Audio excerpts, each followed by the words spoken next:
పవన్ కళ్యాణ్ మీద మీ అభిప్రాయం అంటే ఏం చెప్తారు? పవన్ కళ్యాణ్ గారు సంఘ సేవ చేయడం కోసం పుట్టిన ఒక మహానాయకుడు. ఎందుకంటే ఇవాళ మారుమూల ప్రాంతాల్లో, గిరిజన ప్రాంతాల్లో కూడా గత ప్రభుత్వాలు ఎన్ని వచ్చినా వాళ్ళని పట్టించుకోకుండా ఓటు ఊరికి వేయించుకున్నారే తప్ప వాళ్ళకి రోడ్లు కానీ, మంచినీటి సౌకర్యాలు కానీ, విద్యుత్ కానీ ఇలాంటి ఏమీ చేయలేదు.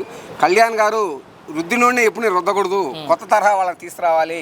మారుమూల గిరిజనులు ఇలాంటి ప్రాంతాలు ఎదిగినప్పుడే ఒక రాష్ట్రం అభివృద్ధి చెందిన ఉద్దేశంతో ఆయన ఒక అడుగు ముందుకేసి ఎక్కడ భవిష్యత్తులో పేదరికం అనేది ఉండకూడదని కంకణం కట్టుకున్న కళ్యాణ్ గారు. అంటే అన్నమహల క్రికెటర్లను కలిశారు మొన్న. సొంత డబ్బులతో ఆయన కొన్ని వస్తువులు కూడా పంపించారు, నిత్యావసర వస్తువులు కావచ్చు, దుప్పట్లు కానీ.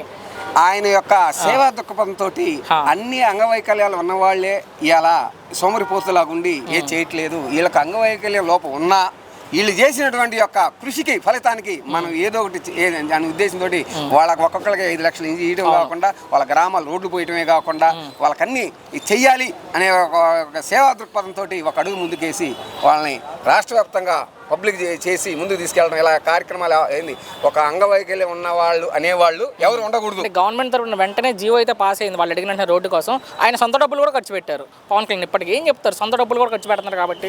ఆయన చిన్నతనం నుంచి 5,000 వచ్చినోడు. సినీ పరంగా ఉన్నప్పుడు కూడా వచ్చిన దాంట్లో కొంత మేర తీసి సహాయసహకాలు చేసేవాడు. ఇవాళ ఒక స్టేజీలో ఉన్నాడు కాబట్టి నేను కూడా గౌరవంగా దాన్ని కొంచెం ఇంప్రూవ్ చేసుకొని 100కు 90% సేవా దృక్పథంతో రాజకీయ కోణం ఎక్కడే ఆలోచించకుండా రాష్ట్రం అభివృద్ధి చెందాలి అంటే సేవా దృక్పథంతో అన్ని వర్గాల ప్రేక్షకులను ఆకట్టుకున్నప్పుడే రాష్ట్రం అభివృద్ధి చెందుతుందనే ఉద్దేశంతో చేస్తాం. చివరిగా పదవి రాగానే ప్రజలను వదిలి సినిమాలు చేసుకుంటాడు అనే వాళ్ళకి మీరు ఏం చెప్తారు? చాలా మంది ఎందుకంటే గుడ్డగాల్చి వేయటం అనేది అలవాటు. ఎదుగుతున్న మొక్క చూసి మనం కూడా చూడు 4 కాయలు ఉండడానికి ఒక రాయేస్తాం కానీ కాయలను వేయము.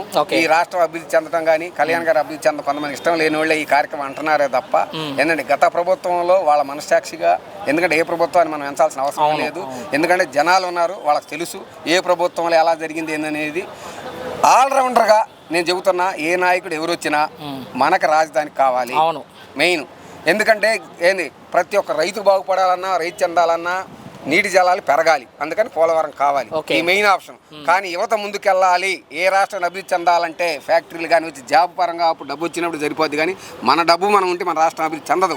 ఎందుకంటే 20,000 రూపాయల జీతం వస్తే వాళ్ళకి సరిపోద్ది, అదే 50,000 రూపాయల జీతం వస్తే ముందుకెళ్తాడు. దాని దృష్టితో నాయకుడే పనిచేయాలి తప్ప ఆ దృష్టిలో పెట్టుకొని మన చంద్రబాబు నాయుడు గారు కానీ, నారా లోకేష్ గారు కానీ, పవన్ కళ్యాణ్ గారు ఆ దృష్టిలో పెట్టుకొని 20 సంవత్సరాల కూటమి ప్రభుత్వాన్ని వాళ్ళ నాయకుల మధ్య, ఎందుకంటే ఇంట్లో అన్నదమ్ముల మధ్య వ్యత్యాస భేదాలు ఉంటాయి, ఆ వ్యత్యాస భేదాలు లేకుండా కూటమి ప్రభుత్వాన్ని ఒక దిశగా విజయ అవకాశాలకి ముందు.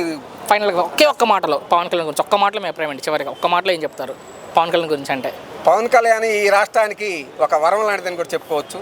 ఎందుకంటే గతంలో లేనటువంటి యొక్క అభివృద్ధి కార్యక్రమాలను తీసుకెళ్లడంలో ఆయన ఒక వేశాడు, ఒక ముందడుగు వేశాడు. ఆయనకి మా ఉదయపూర్వక ధన్యవాదాలు తెలియజేస్తాను.